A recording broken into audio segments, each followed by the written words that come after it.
What's up, everyone, and welcome to Talkoffame podcast. And today we are spotlighting Lauren Spangler, who's a painter, musician, and creativity coach, serving clients in the United States and Canada. She's an expert in unblocking creativity and helping artists find balance, inspiration, and fulfillment, along with running a 6-week coaching program helping inspiring artists achieve their creative goals and balance with the rest of their life. Lauren, thank you so much for joining us today. How are you? I'm great, Kylie. I'm so glad to be here. Thank you for having me. Absolutely. So, to start things off, if people want to learn more about you and what you do, tell us maybe a little bit more kind of what you do and why you kind of started doing it. I'm a creativity coach, and what I love to do is help people find balance and joy and excitement in their creative work.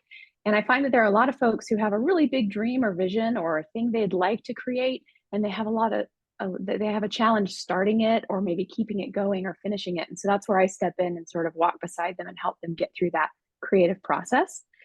Personally, I love to paint. I love to write. I play music. I have owned a creative business for a little while now, and I love this work. It lights me up, and I like to help other people connect with their creative spirit. Yeah, that's me in a nutshell. I know with someone who's creative, I'm not as talented as you are, though. I love being creative for some reason, even though I'm not an artist by any means. It's always, everyone's creative in some sort of way. But when did Absolutely. Yeah, apples and oranges always. Yep. it's always, but when did, your creativity start? Was it like when you grew up, or did it start when you were younger? Wow, I've been singing and playing piano and drawing for as long as I can remember, but um, creative, I think all of us are the most creative when we're little in a lot of Mhm. ways. I think of curiosity and play as being some of the most important ingredients for creativity. And, any toddler you meet is usually off the charts on curiosity and play. So I think many of us are just naturally really creative when we're young. But when I was a kid, I definitely liked to draw and play the piano more than I liked to do anything else. And then as I grew up, I focused on that and studied it and eventually devoted most of my waking hours to it. So, yeah, it's been something I've been doing for a long time. I'm honestly was the same way. I love what you said before is that I feel like most child kids are very creative when they're younger. Because of course, they're younger, you need to find something to do. And I realized that every time I was bored, I was doing something creative. And Yes. I did it honestly more when I was younger than now, since I had more free time. I was younger than nowadays. Yeah. But with creativity, there's nothing bad about it at all. The more creative you are, the better mind you have. I hear a lot of people say. Yeah, and a lot of kids don't think of it as being creative. They think of it as like having a good time with some crayons. So it's they have a lot less mental barriers around creativity in general. Yeah, and plus it puts a lot of people's minds at ease. Like a lot, whenever you're maybe drawing or painting something, it's like a big mental tool when you're having a long day. It's honestly a great way to start something off, like in the morning before maybe you're going to school or you're going to work, or maybe you're in school, like art class. Like that is, I know, a lot of people's favorite class. And that's something that, I had mixed feelings for when I was in middle school, but don't have any harsh feelings about our class, but with drawing being creative, it honestly is such a huge way to really express yourself in different ways. Sometimes art can be the only way you can express yourself rather than actually talking to people about your feelings. Absolutely. It can be a tremendous vehicle for expression and connection. And I agree with you completely, Kylie. It can be self-care too, for sure. It really could. But you talk a lot about building a healthy relationship with creativity. How exactly do we do that? Is my question. Because it can be so hard for some people to do that. Absolutely. I think of creativity. If creativity is important to you, then just like anything important to you, it deserves some attention, and the quality of that attention matters. And when I work with artists who are really serious about bringing their art into the world in a meaningful way, one thing we talk about is how can we develop a strong and healthy relationship with our own creativity.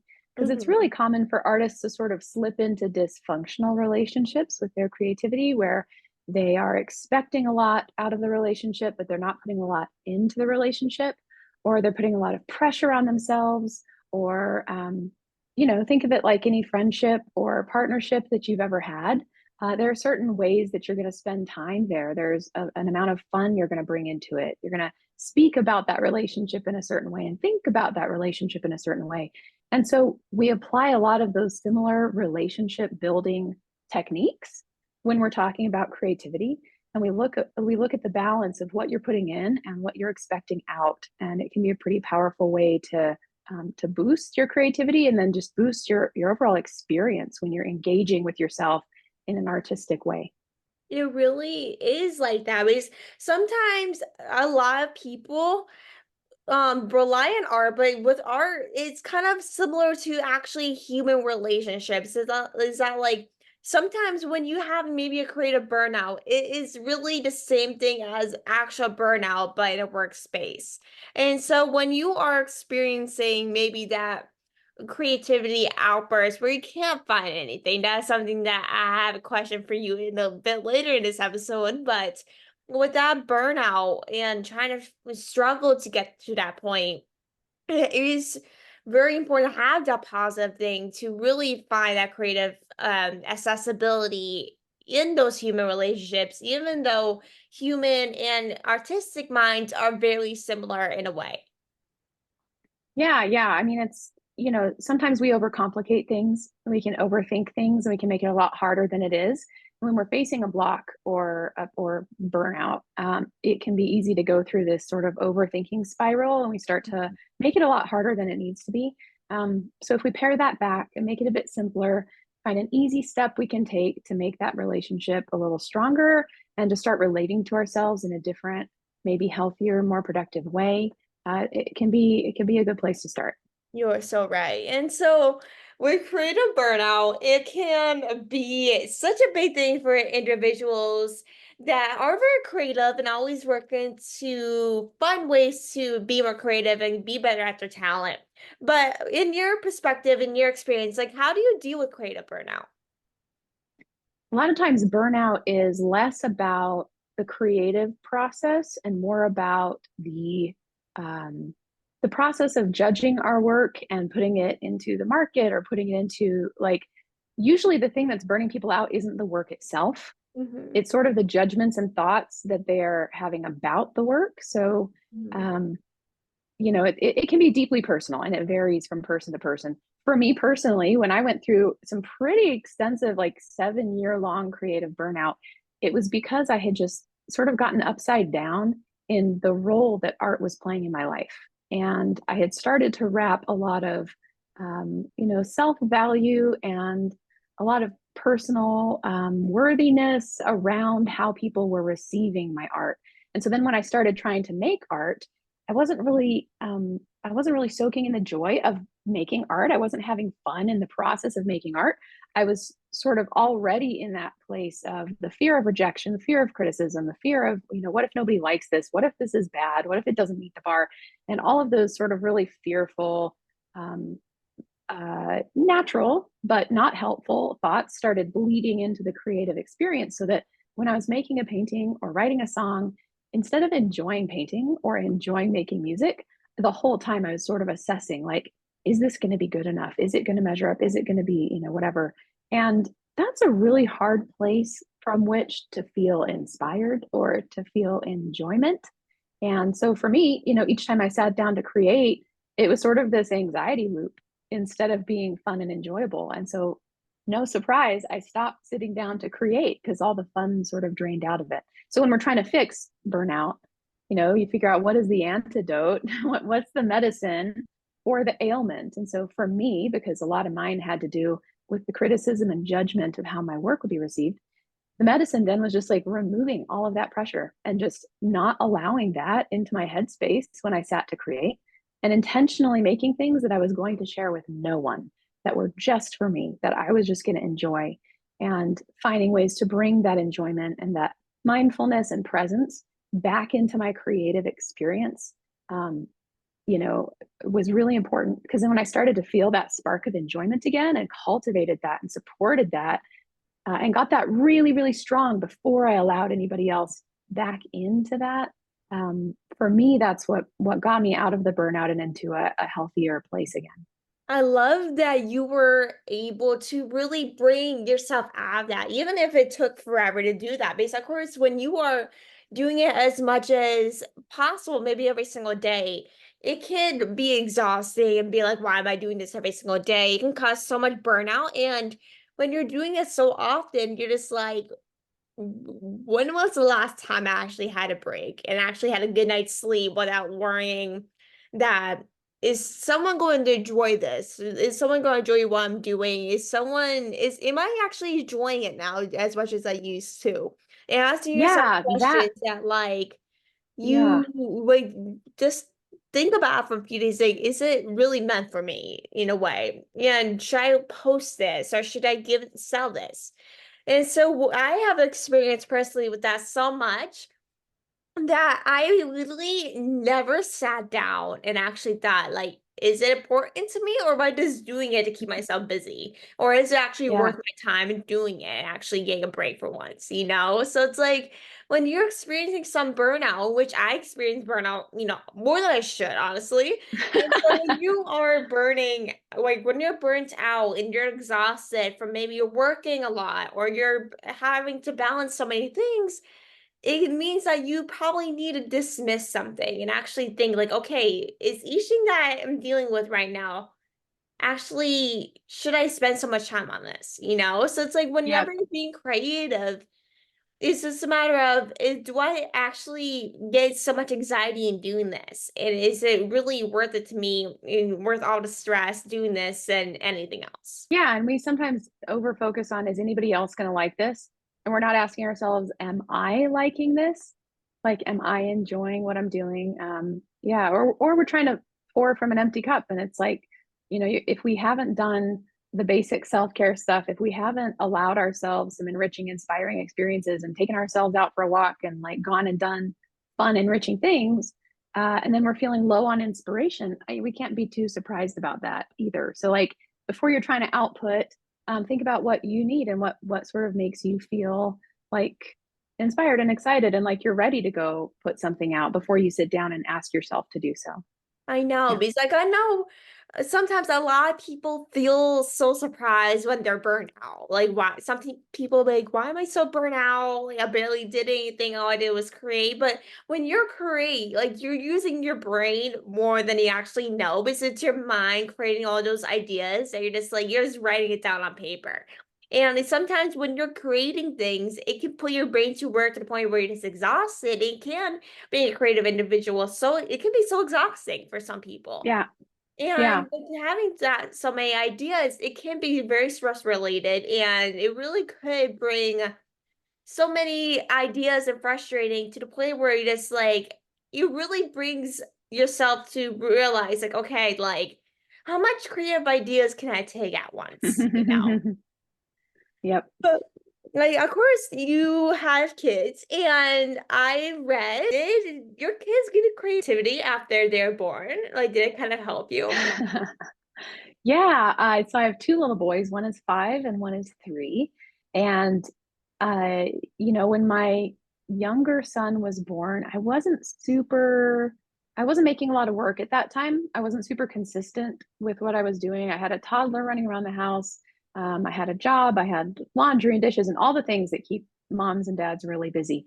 And when my youngest was born, I had this surge of creative energy, like unexpectedly. I sort of just started wanting to paint all the time. And I had all these ideas for pictures that I wanted to make. I had all these ideas for um, songs I wanted to write. And just, it was surprising. And I don't know exactly still what caused that, other than there was so much happening that I wanted to capture. And it was all happening so quickly. Like my little boy would grow over the course of a week. He would look different and he would be doing different things. I would realize, oh my gosh, those tiny little feet are not so tiny anymore. And I want to bottle this all up. And making paintings about that time that sort of captured that essence for me was one way that I bottled it up, to keep like in a jar so that I could remember what those tiny, tender little moments were like. And I would say, having my kids around, watching the way that my toddler would create and just the freedom and fearlessness and joy that he would bring to drawing something was definitely inspiring. And then this like surge of creative energy and how it sort of helped me process a lot of stuff that was going on at that time was pretty special. So yeah, that was sort of when a lot of creative work picked up again in my life and sort of set a new pace for how much I was making and sort of how much I was devoting to it. That's so awesome. Like I know with the having maybe kids or niece or nephew or just seeing like your family members, running around with kids, it really can bring some sort of inspiration and watching them grow up. Because every time you see them, you're like, how much did you grow in a day? Like how Yeah. it's gone. And so like when they're very young, it's like you because of course they're not gonna be young forever and you wanna always capture those moments. And I have a niece and nephew. One is 3, one is a couple months old. And so as a Congratulations. and I always, every time I see them, I'm like, how much did I miss? When was the last time I actually came over? Like, Yeah. well, like, it's really, as a person, you're just like, one was like, sometimes you have to capture those moments and having, those times with family. Because you, like, of course, you want to maybe do a painting or take a photograph or something. Because as a creative individual, you want to be able to remember those moments with your kids or nieces, nephews, or family members because they're not always gonna be there, It's not the memories are not always gonna last in that moment. So really, as someone who's very creative, those are really the moments you love to savor most when they're younger. Yeah. Yeah, that was just one natural way for me to sort of try to express that and collect that for myself, for sure. And that is honestly such a good way. I honestly wish I've done that years ago for some reason. I don't There's know why. always time. There's always time, Kylie. Yeah, there always is. It's never you're never too old to do anything. So there's No, never a ma'am. time to try it. But how is our creativity impacted by the fast pace of modern life and social media? Because of course, social media and life we live can take over anything during the days we live. Yeah. I think the experience of being an artist now is probably very different than maybe it ever has been because I think artists feel a tremendous amount of pressure to be sharing their work at a really rapid pace. Like, if you're taking the strategy of trying to feed the algorithm, what will algorithmically help boost your success on some of these platforms? You're expected to share work in a kind of a rapid fire way, like daily, multiple times a day. And there's this pressure and this assumption we need to be sharing new work, which means we need to be creating it at this breakneck pace. And all of that pressure is really puts a strain on our creativity and on the way we think of ourselves as artists and on the way we gauge our success, like how we're doing, right? And so there are a lot of things I love about social media. I love connecting with other artists and tapping into creative communities that I would never be able to access if it was just me hanging out in New Mexico. Instead of being isolated in my hometown here, I can connect with people all over the world, which is great. And I love that. I love connecting with collectors. I love sharing my process. I love all those things. And the caveat is, I think we have to really guard our creative energy and not allow the pace of connection on social media to push us into an unhealthy state around like expecting ourselves to suddenly become an art factory, just like pumping out great stuff that's super shareable every day. Because really, if you're an artist, you know that not everything you make is good. And if Mhm. every single thing you make is perfect, you're not pushing yourself enough. You're not experimenting enough and trying hard enough.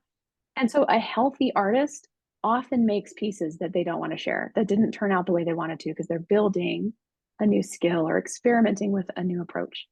Um, so I think, my tip is to sort of compartmentalize that and be conscious about the mindsets that you need when you are in a creative space and when you're making your art and playing and experimenting and giving that space and time and protecting that consciously.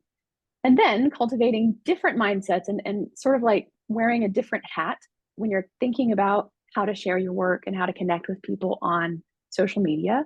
And thinking about how to market and promote and operationalize all of that is a totally different skill set. It's a totally different headspace. And just recognizing that they're separate things can be helpful.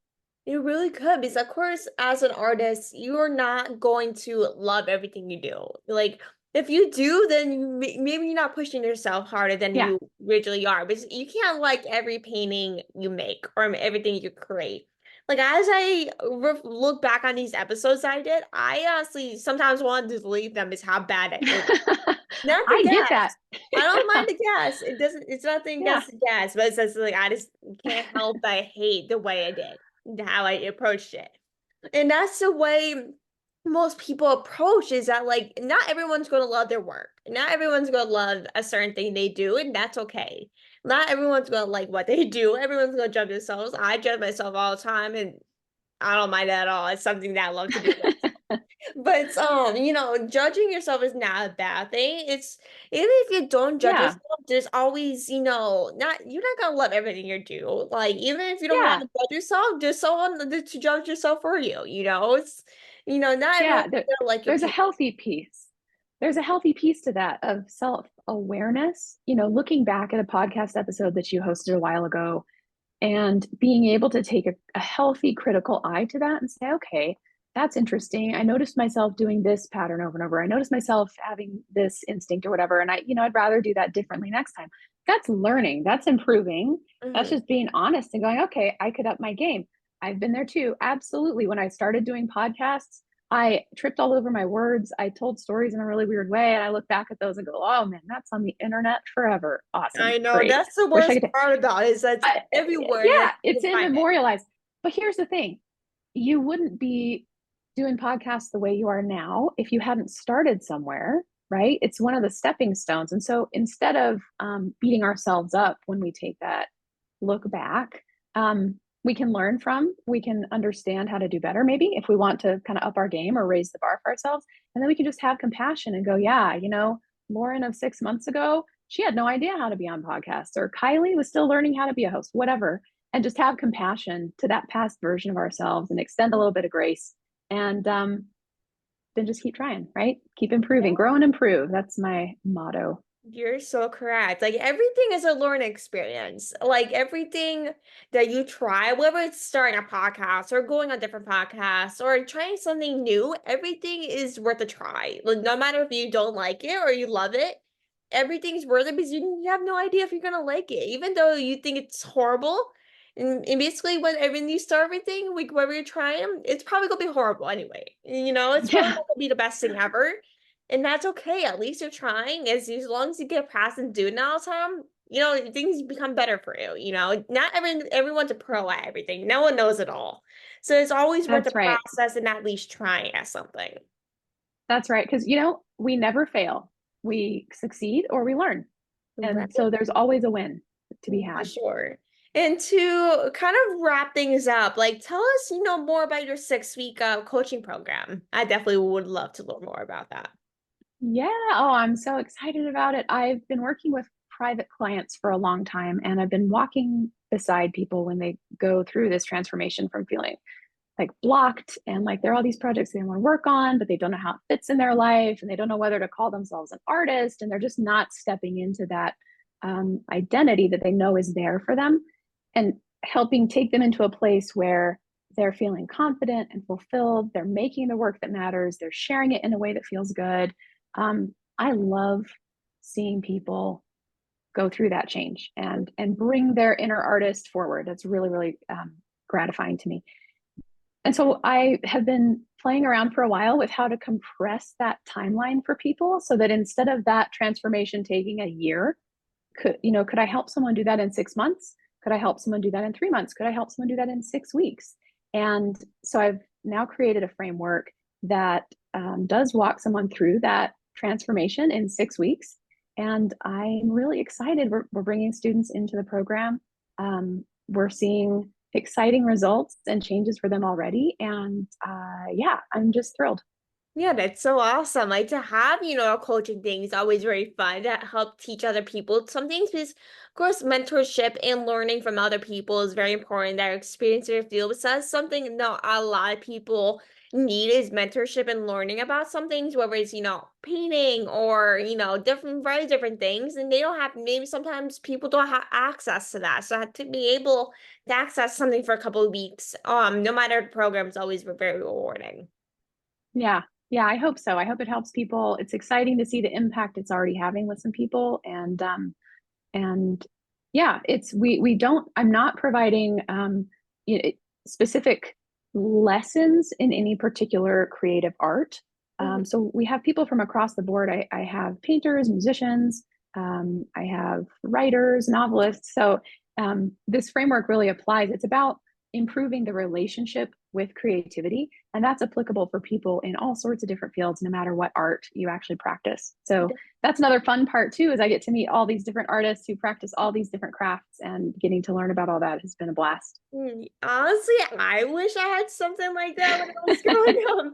Like as I started this, because of course, when you're connecting with people, not just a specific thing that they're interested in, but you're offering a wide range of different things. So it's great to offer multiple things that people like to do and to learn more about that. Because not everyone knows everything. So to learn from That's someone right. like you that knows all this stuff about painting, music, and stuff is very something that I know I probably needed when I started doing podcasting and stuff is learn more about that is very, something that a lot of people could use for sure.